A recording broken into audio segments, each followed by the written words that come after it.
ಬ್ರೇಕ್ನ ನಂತರ ಸುವರ್ಣ ನ್ಯೂಸ್ಗೆ ಮತ್ತೆ ಸ್ವಾಗತ. ಇದೀಗ ಬಂದ ಸುದ್ದಿಯನ್ನು ನೋಡೋಣ.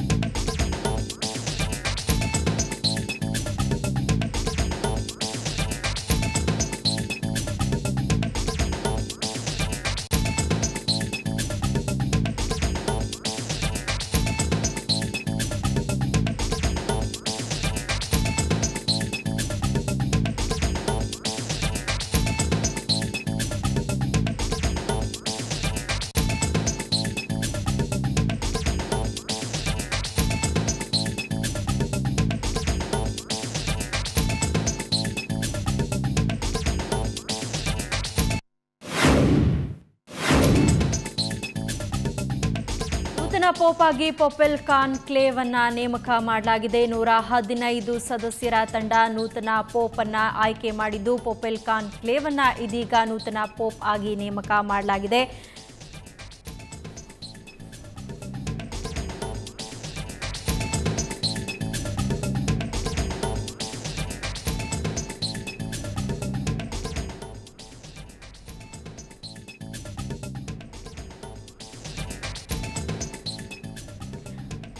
ಮಂತ್ರಾಲಯದಲ್ಲಿ ರಾಘವೇಂದ್ರ ಸ್ವಾಮಿಗಳ 418ನೇ ವರ್ಧಂತಿ ಮಹೋತ್ಸವ ಹಾಗೂ ಗುರುಭಕ್ತಿ ಉತ್ಸವಕ್ಕೆ ಚಾಲನೆ ಸಿಕ್ಕಿದೆ. ಇಂದಿನಿಂದ ಒಂದು ವಾರ ಮಹೋತ್ಸವ ನಡೆಯಲಿದೆ. ಪ್ರಾತಃ ಕಾಲದಿಂದಲೇ ಸುಪ್ರಭಾತ, ರಾಯರ ಮೂಲ ವೃಂದಾವನಕ್ಕೆ ಅಭಿಷೇಕ, ಅಷ್ಟೋತ್ತರ ಪಾರಾಯಣ ಸೇರಿದಂತೆ ವಿಶೇಷ ಪೂಜೆ ನಡೀತಾ ಇದೆ. ರಾಯರ ಚಿನ್ನದ ಪಾದುಕೆಗಳನ್ನು ಪಲ್ಲಕ್ಕಿಯಲ್ಲಿಟ್ಟು ಮೆರವಣಿಗೆ ಮಾಡಲಾಯಿತು. ರಾಯರ ದರ್ಶನಕ್ಕೆ ದೇಶದ ವಿವಿಧ ಮೂಲೆಗಳಿಂದ ಭಕ್ತ ಸಾಗರವೇ ಹರಿದು ಬರ್ತಿದೆ.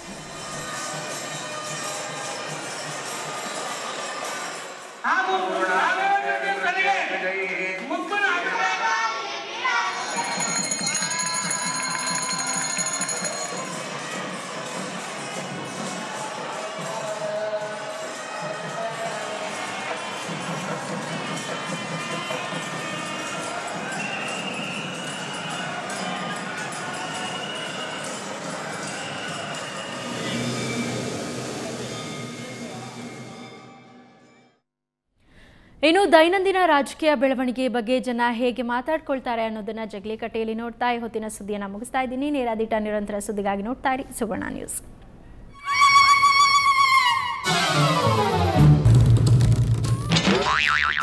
ಯಡಿಯೂರಪ್ಪನವರ ಅವಿವೇಕತನದಿಂದ ಸದಾನಂದ ಗೌಡ ಸಿಎಂ ಆದರು. ಬಸವರಾಜು ತಪ್ಪು ಮಾಡೋದು ಸಹಜನಪ್ಪ, ರಿಸೈನ್ ಮಾಡಿಸಿದ್ದು ಯಡಿಯೂರಪ್ಪ. ಅಯ್ಯಯ್ಯಯ್ಯಯ್ಯಪ್ಪ. ಕಾಂಗ್ರೆಸ್ ಅಧಿಕಾರಕ್ಕೆ ಬಂದರೆ ಆಪರೇಷನ್ ಕಾಂಗ್ರೆಸ್ ಮಾಡಲ್ಲ, ವೀರಪ್ಪ ಮೊಯ್ಲಿ.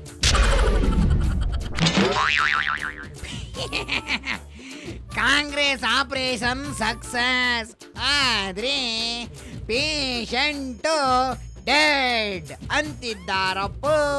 ಈಗಾಗಲೇ ಕಾಂಗ್ರೆಸ್ಗೆ ಹೋಗಿ ಕೆಟ್ಟು ಕುಂತಿರೋ ಮಂದಿ ಹೆಂಗೆ?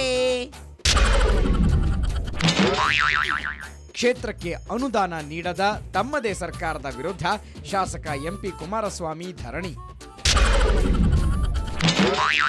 ಎಲ್ಲೋ ಎಲ್ಲೋ ಕುಮಾರಣ್ಣ, ಇಂಥ ವೇಷ ಈಗ್ಯಾಕಣ್ಣ, ಎಲೆಕ್ಷನ್ನು ಹತ್ತಿರ ಬಂತು, ಬೀರಡಿ ಬೀರಡಿ ಬೀರಡಿ ಬೀರಡಿ. ಸದಾರಮೆ ನಾಟಕ ಕುಮಾರಣ್ಣಂದು. ಕೊಲೆ ಆರೋಪಿಗಳನ್ನ ಜಾಮೀನಿನ ಮೇಲೆ ಬಿಡಿಸಿಕೊಂಡು ಆಮೇಲೆ ಭಾರತಕ್ಕೆ ಒಪ್ಪಿಸಲು ನಿರಾಕರಿಸಿದ ಇಟಲಿ. ಕೋಲು ಕೊಟ್ಟು ಬೆನ್ನು ಬಗ್ಗಿಸಿ ಒಡಿರಪ್ಪು ಒಡಿರಪ್ಪು ಅಂತ ಕೇಳಿ ಕೇಳಿ ಒಡಿಸ್ಕೊಳ್ಳೋದು ಅಂದ್ರೆ ಇದೇ ಕಣ್ಲಾ ದೀಪ. ಏನಂತಿಲ್ಲ ನೋಡ್ಲಾ ಇಟಲಿನ.